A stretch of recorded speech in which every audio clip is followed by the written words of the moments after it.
Hai semua, selamat datang di channel Baca Saham. Pada video ini, kita akan membahas satu topik dengan judul berikut ini. Tapi seperti biasa, semua pembahasan bukan rekomendasi dan hanya informasi. Ingat, kerugian kamu tanggung sendiri ya. Nah, pada video kali ini saya tertarik membahas dua saham yang dimiliki oleh Pak LKH.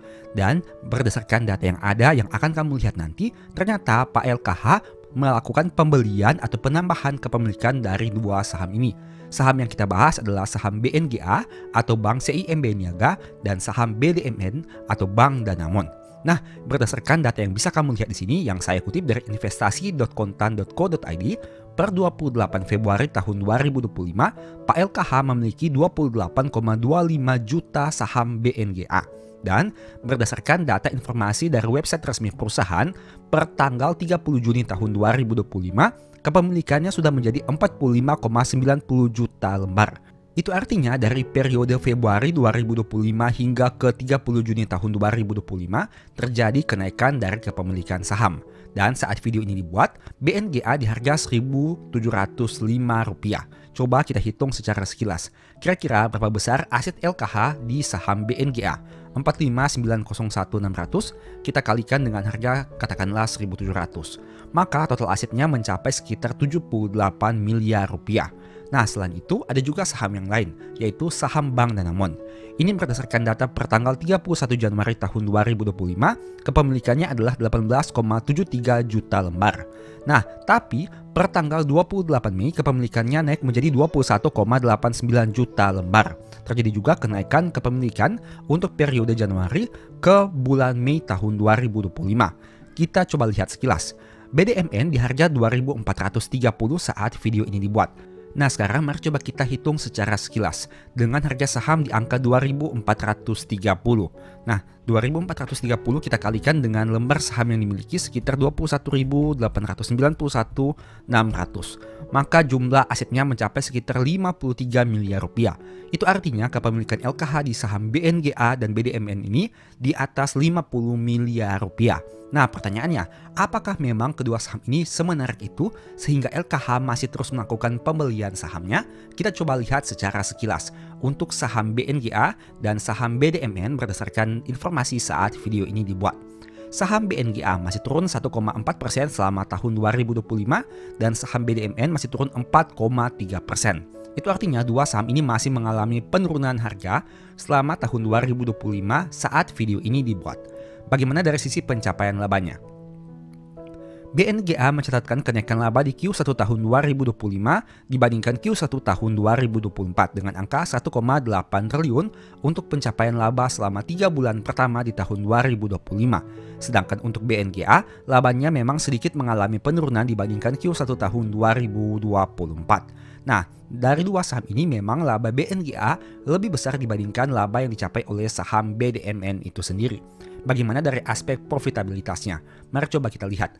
Gross profit margin CIMB Niaga 53% dan BDMN 67%. Net profit margin BNGA 28% dan BDMN 13%. Untuk aspek profitabilitas masih cukup menarik baik itu BNGA maupun BDMN. Bagaimana dari sisi price performance-nya? BNGA sendiri sempat di angka tertinggi 2.220 saat video ini dibuat lebih condong ke harga tertingginya. Sedangkan BDMN pernah di harga Rp10.000 dan saat video ini dibuat lebih condong ke harga terendahnya. Oke, kemudian mari kita lihat dari aspek historical PBV dari dua saham ini dalam periode 10 tahun terakhir. Mari coba kita lihat secara sekilas dari informasi historical PBV-nya. Untuk saham BNGA di angka PBV 0,77 dan BDMN 0,47. Nah, untuk BNGA sendiri rata-rata PBV-nya adalah 0,69 dan BDMN 0,90. Dari data ini bisa kamu lihat baik itu BNGA maupun BDMN, keduanya memiliki PBV di bawah 1 kali dengan rata-rata PBV juga yang di bawah 1 kali. Itu artinya kedua saham ini masih dijual di bawah modal per lembar sahamnya. Apakah hal itu yang menjadi LKH tertarik dengan kedua saham ini? Di sisi yang lain mereka menghasilkan laba miliaran bahkan triliunan rupiah. Tapi ada juga sisi yang lain bahwa PBV-nya masih di bawah 1 kali. Sehingga apakah hal itu yang menjadi daya tarik dari dua saham ini? Nah, sekarang kita lihat dari sisi probabilitasnya. Lebih kepada kita akan melihat untuk pergerakan harga saham setiap tahunnya. Ini merupakan datanya BNGA sendiri dalam 5 tahun terakhir, probabilitasnya 60%, artinya 3 kali naik dan 2 kali turun. Sedangkan BDMN 40%, di mana dalam 5 tahun terakhir 3 kali turun dan 2 kali naik. Nah, dari data ini kamu bisa melihat bahwa BNGA menghasilkan kinerja yang jauh lebih memuaskan untuk sisi kenaikan harga saham dibandingkan BDMN. Hal ini selaras dengan informasi yang tadi kita lihat, di mana harga saham BNGA saat video ini dibuat lebih condong ke angka tertingginya, sedangkan BDMN lebih condong ke angka terendahnya. Tapi pada kenyataannya, LKH masih melakukan pembelian dua saham ini. Bagaimana dari aspek historical dividennya? Mari coba kita lihat. Untuk BNGA, nah di tahun 2025 dividen per share-nya adalah 155,73. Kita bagi dengan harga saham saat video ini dibuat di angka 1.705, maka dividen yield sekitar 9%. Untuk BDMN, dividen di tahun 2025 adalah 113,85. Kita bagi dengan harga sahamnya di angka 2.430. Dividen yield sekitar 4,6%. Dari sisi dividen yield, BNGA jauh lebih unggul dibandingkan BDMN. Tapi dari sisi PBV, BDMN jauh lebih rendah dibandingkan BNGA. Begitu juga dengan pergerakan harga sahamnya, di mana BDMN sedang berada pada area yang cukup rendah, sedangkan BNGA harga sahamnya sudah menyentuh angka yang cukup tinggi. Nah, dari informasi ini menurut kamu bagaimana? Apakah BNGA dan BDMN ini menarik untuk dianalisa lebih lanjut? Silahkan kamu pertimbangkan sesuai dengan hasil analisa kamu masing-masing. Ingat, video ini bukan rekomendasi dan hanya sebagai informasi saja. Untung rugi kamu yang tanggung sendiri. Sebagai informasi juga, sebelumnya saya sudah sempat buat satu video yang mungkin bisa berguna. Nonton hingga selesai agar memperoleh pemahaman yang utuh. Nah, pada video kali ini, saya tertarik membahas lagi topik terkait compounding. Kita akan melihat compounding dalam jangka waktu yang panjang. Ternyata untuk konsep compounding ini sangat menarik, tidak dalam jangka pendek tapi dalam jangka waktu yang cukup panjang. Tanpa basa-basi lagi, mari coba kita bahas saja lebih detail. Tapi pada video kali ini saya tidak akan menggunakan contoh saham, tapi saya hanya akan menggunakan untuk nominalnya. Karena saya berpikir dengan skenario seperti ini kamu jadi bisa menerapkan hal tersebut kepada saham-saham tertentu. Dan tidak ada rekomendasi di sini karena yang saya mau bahas dari sisi konsepnya seperti apa. Oke, mari kita lihat saja di sini. Katakanlah dengan menggunakan modal awal 10 juta rupiah dan harga saham sekitar 1.000 rupiah. Untuk dividen per share-nya di angka 70 rupiah. Artinya dividen yield sekitar 7%. Angka ini bisa dikatakan realistis berhubung pada tahun 2025 banyak saham besar dengan tawaran dividen yield di atas 7%. Nah, dengan skenario seperti ini, mari coba kita lihat. Pada tahun pertama, kita bisa memperoleh 10.000 lembar saham dengan modal 10 juta rupiah dan harga saham 1.000 rupiah. Nah, dengan angka ini, maka kita memperoleh dividen sebanyak 700.000 rupiah dengan adanya dividen per share 70 rupiah per lembar saham. Dividen 700.000 yang kita terima ini tidak kita konsumtif, tapi kita belikan saham lagi dengan asumsi harga sahamnya tetap yaitu 1.000 rupiah. Artinya kita memperoleh tambahan lembar saham sebanyak 700 lembar saham. Pada tahun kedua, nominal dividen yang kita terima bukan lagi dari 10.000 lembar saham, melainkan 10.700 lembar saham, karena ada ketambahan 700 dari reinvestasi dividen. Itu artinya dividen yang kita terima bukan lagi 700.000 rupiah, melainkan 749.000 rupiah. Nah, 749.000 rupiah ini kita belikan saham lagi dengan asumsi harga sahamnya tetap, yaitu 1.000 rupiah, akan ada penambahan saham 749 lembar. Pada tahun ketiga, konsep yang sama berulang kembali. Kita jadi memiliki lembar saham sebanyak 11.449 dan dengan asumsi dividen per share-nya tetap, kita menerima dividen 801.430 rupiah. Kamu bisa lihat di sini, 3 tahun awal saja dividennya sudah naik dari 700.000, 749.000, 801.000.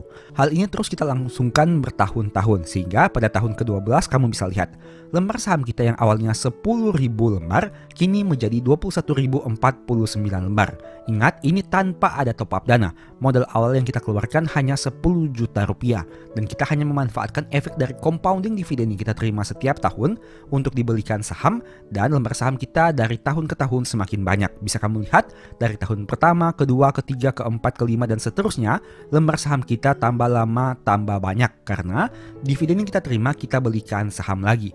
Dari sini kamu bisa lihat tidak ada pengurangan untuk lembar saham, yang ada hanya penambahan lembar saham dan tidak ada penambahan modal, yang ada hanya reinvestasi dividen. Dengan konsep sederhana seperti ini saja kamu bisa lihat dari yang awalnya pada tahun pertama lembar saham kita adalah 10.000 lembar, pada tahun ke-12 naik 1 kali lipat menjadi 21.000 lembar tanpa adanya top up dana. Ini merupakan kelebihan dari compounding dalam jangka panjang. Selain itu, total dividen yang kita terima juga naik signifikan dari yang awalnya 700.000 menjadi 1,4 juta di tahun ke-12. Nah, dari konsep sederhana ini kamu tentu sudah bisa melihat dalam 12 tahun saja terjadi compounding yang signifikan. Bagaimana jika kita tarik dalam jangka waktu yang lebih panjang? Mari coba kita simulasikan saja. Berhubung ini hanya simulasi, jadi kamu bisa mengotak-atik sesuai dengan keinginan kamu. Pada tahun ke-20, dari yang awalnya lembar saham kita adalah 10.000 lembar saham, sudah menjadi 36.165 lembar saham tanpa ngapa-ngapain. Hanya melakukan reinvestasi dividen, tidak melakukan top up dana Rp1 pun. Nominal dividennya juga naik dari 700.000 menjadi 2,5 juta rupiah. Kita naikkan lagi untuk jangka waktunya. Katakanlah dalam jangka waktu 30 tahun ke depan. Mari kita lihat. Lembar saham kita dari yang awalnya 10.000 lembar saham menjadi 71.000 lembar saham. Terjadi kenaikan yang berkali-kali lipat. Dividen yang kita terima pun naik dari 700.000 di tahun pertama menjadi 4,9 juta pada tahun ke-30. Nah, ini dengan catatan kita menggunakan asumsi harga sahamnya tetap dan angka dividen per share-nya juga tetap. Pada kenyataannya, dalam 30 tahun tidak mungkin harga sahamnya tidak bergerak naik dan turun. Begitu juga dengan angka dividen per share-nya. Sehingga saya catatkan di sini. Poin pertama, simulasi awal menggunakan asumsi harga saham dan dividen per share tetap setiap tahun. Yang mana ini sangat kecil kemungkinannya untuk terjadi. Artinya, jika pada tahun pertama kamu membeli saham ini di harga Rp1.000, pada tahun kedua mungkin saja kamu bisa membelinya di harga yang lebih tinggi ataupun yang lebih rendah. Nah, poin kedua, jika harga turun, dividen per share tetap atau naik, itu kesempatan emas karena kamu bisa membeli lembar saham yang lebih banyak. Kita contohkan di sini, misalkan harga saham Rp1.000. Dengan kondisi pertama ini kita hanya memperoleh lembar saham sebanyak 700 lembar saham. Tapi apabila harga saham turun ke angka katakanlah 900, lembar saham yang kita peroleh menjadi lebih banyak, yaitu 864 lembar saham. Karena dividen yang kita terima bisa kita belikan saham dengan lembar yang lebih banyak.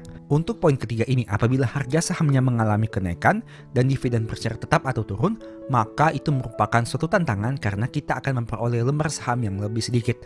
Kebalikan dari poin nomor 2. Dari sini saja kamu bisa melihat konsep yang sederhana. Apabila perusahaan ini masih menghasilkan kinerja yang bertumbuh dengan harga saham yang justru mengalami penurunan, itu sebenarnya merupakan kesempatan bagus untuk mengumpulkan lembar saham yang semakin banyak. Poin keempat, dividen tidak ada expired. Selama perusahaan masih bertumbuh, konsisten bagi dividen, dividen akan terus ada setiap tahun. Ini merupakan konsep yang menarik dari pasar modal kita. Selama perusahaannya masih terus tumbuh dan mereka masih konsisten bagi dividen, kita akan terus menerima dividen dari waktu ke waktu tanpa kita harus ngapa-ngapain. Cukup menjadi pemegang saham dan cukup kita memiliki lembar sahamnya. Tidak peduli harga saham naik atau turun, tidak peduli apakah kita membelinya di harga tinggi atau rendah, kita memperoleh dividen per share atau dividen per lembar yang sama. Artinya kita yang pemegang saham minoritas ini dan mereka yang pemegang saham mayoritas memiliki jumlah dividen per lembar yang sama. Nah, ini merupakan salah satu konsep yang sangat menarik dari dividen. Sehingga kenapa dividen itu sangat menarik dari aspek cash flow-nya. Karena ini adalah prinsip keadilan yang juga kita bisa dapatkan sebagai pemegang saham minoritas. Poin kelima, semakin lama digulung, lembar saham semakin banyak. Kamu bisa melihat sendiri berdasarkan simulasi yang ada ini. Dan ini merupakan simulasi yang cukup menarik, khususnya bagi kamu yang memiliki time frame jangka panjang. Ingat, dalam jangka pendek memang terkesan tidak menarik dan membosankan. Tapi dalam jangka panjang, jika kamu melihat, maka akan terlihat hasil yang sangat signifikan. Poin keenam, semakin banyak lembar saham, dividen yang diterima dalam rupiah akan semakin banyak. Dari yang awalnya 700.000 dengan lembar saham 10.000 menjadi 4,9 juta dengan lembar saham 71.000 lembar. Ini berlaku untuk kelipatannya, jadi silahkan kamu sesuaikan lagi berdasarkan kondisi kamu masing-masing. Mungkin ada yang bisa membeli 10.000 lembar saham, tapi ada yang bisa langsung membeli 100.000 lembar saham pada poin tahun pertama. Itu semuanya tergantung kepada kamu sendiri dan kemampuan kamu secara finansial. Poin ketujuh, konsep sederhana ini terus digulung setiap tahun, hingga akhirnya bisa dividen for living. Poin intinya adalah dividen yang kita terima itu bisa memenuhi kebutuhan hidup kita selama setahun. Karena biasanya perusahaan bagi dividen 1-2 kali setahun. Sehingga apabila dividen yang kita terima itu sudah lebih besar dari biaya hidup kita, kita bisa menganggap sebagai dividen for living atau kita bisa memenuhi semua kebutuhan hidup dari dividen yang kita terima. Poin ke-8, perhitungan di atas kertas tidak seindah kenyataan. Jadi pastikan metode dividend investing cocok untuk kamu. Seperti yang saya katakan tadi, ini hanya merupakan sebuah simulasi. Tentu sangat mudah untuk melakukan simulasi di atas kertas atau di atas Excel, tapi sangat sulit untuk mempraktekannya. Kenyataannya tentu tidak akan seindah dengan simulasi yang kita buat. Seperti yang saya katakan tadi, mungkin ada saatnya harga sahamnya bisa naik, ada saatnya juga harga sahamnya bisa turun. Ada saatnya dividen per share bisa naik, ada saatnya dividen per share juga bisa turun. Semua kondisi itu sangat mungkin terjadi di pasar modal pada kenyataannya. Jadi pastikan kamu merupakan orang yang cocok dengan menggunakan skema dividen investing ini. Poin ke-9, ingat, saham yang perusahaannya masih bertumbuh seharusnya dividen per share bisa naik dalam jangka panjang. Ini merupakan satu poin yang sangat-sangat menarik dari konsep dividen dan dari konsep pertumbuhan fundamental perusahaan. Jika kamu lihat di sini pada tahun pertama, kita mengasumsikan dividen per share adalah Rp70 per lembar saham. Hal ini terus berlangsung hingga ke tahun ke-30. Tapi, apakah pada kenyataannya dividen per share perusahaan yang bertumbuh tetap setiap tahunnya? Tentu tidak, bukan. Ada perusahaan yang dividen per share-nya bisa naik signifikan, tapi sebaliknya, ada juga perusahaan yang dividen per share-nya bisa turun signifikan. Artinya, untuk angka dividen per share ini fluktuatif dari tahun ke tahun. Nah, ini merupakan satu konsep yang menarik dari sisi fundamental perusahaan. Kenapa dividen investing itu sangat penting untuk menilai kinerja perusahaan dan sisi fundamentalnya? Karena akan bergantung kepada satu aspek, yaitu angka dividen per share-nya. Apakah bisa bertumbuh signifikan atau tidak? Mari kita gunakan sebagai suatu contoh saja. Misalkan, di tahun pertama, dividen per share-nya adalah Rp70 per lembar saham. Nah, bagaimana jika di tahun ke-20 nominal dividen per share-nya ini bukan 70, melainkan naik 1 kali lipat menjadi 140? Kamu bisa lihat di sini, nominalnya akan terjadi kenaikan yang sangat signifikan untuk dividen yang kamu terima. Itulah alasannya kenapa bagi mereka yang memiliki dana terbatas bisa memanfaatkan pertumbuhan kinerja perusahaan dalam jangka panjang untuk meningkatkan nilai asetnya. Di samping kamu melakukan cicil beli untuk perusahaan-perusahaan bagus, mengumpulkan lembar sahamnya, melakukan reinvestasi dividen, kamu juga bisa melihat dari sisi perusahaan. Jadi artinya kamu sebagai pemegang saham berusaha, perusahaan juga ikut berkontribusi terhadap pertumbuhan portofoliomu dari sisi pertumbuhan dividen per share-nya. Bukankah ini adalah win-win solution antara pemegang saham dan perusahaan? Jadi, bagaimana menurut kamu? Apakah strategi compounding ini bisa berdampak signifikan dalam jangka panjang atau tidak? Silahkan tulis pendapatmu dan apalagi pengalamanmu selama bertahun-tahun di pasar modal. Semoga video ini bisa memberikan manfaat baru kepada kamu. Demikianlah pembahasan singkat pada video ini. Selalu ingat bahwa semua saham dan pembahasan yang ditampilkan bukan rekomendasi dan hanya bersifat edukasi. Segala risiko kerugian menjadi tanggung jawab kamu sendiri. Mohon juga agar dapat mengecek kembali data yang ditampilkan karena bisa saja terjadi kesalahan pengetikan atau pengambilan data. Di video berikutnya ini dibahas materi apa lagi? Tulis di kolom komentar ya. Berikut ini beberapa list ebook baca saham. Pertama, psikologi saham. Kedua, stock for living. Ketiga, strategi nabung saham. Keempat, the stock market. Dan yang kelima, cara analisa laporan keuangan. Info pembelian silahkan chat saja pada nomor WA yang tercantum pada video kali ini. Sebagai informasi, kamu bisa support channel ini dengan cara melakukan pembelian produk apa saja di Shopee menggunakan link yang diklik pada video ini. Produknya bebas. Thank you.